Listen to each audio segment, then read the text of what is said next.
வணக்கம்.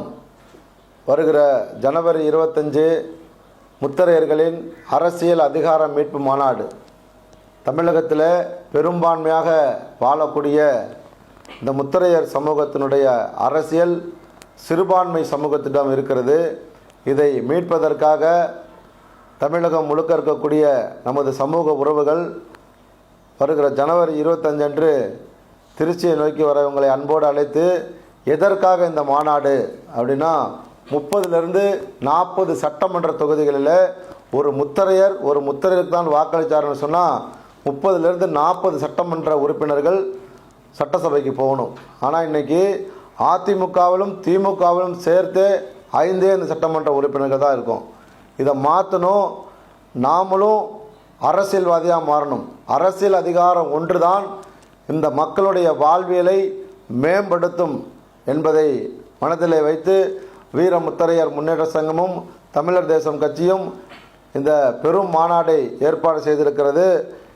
தமிழகத்திலே எந்த சமூகம் எல்லாம் மாநாடு என்கிற பெயரிலே பெரும் கூட்டத்தை கூட்டுகிறார்களோ அவர்களை பார்த்து மட்டும்தான் திராவிட கட்சிகளும் தேசிய கட்சிகளும் பயப்படுகிறார்கள்.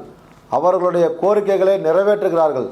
அந்த வரிசையில் பார்க்கும்போது எந்த சமூகமெல்லாம் தமிழகத்திலே திரளுகிற சமூகமாக அமைப்பாக திரளுகிற சமூகமாக எந்த சமூகமெல்லாம் இருக்கிறதோ அவர்களை பார்த்து மட்டும்தான் திராவிட கட்சிகள் பயப்படுகிறது.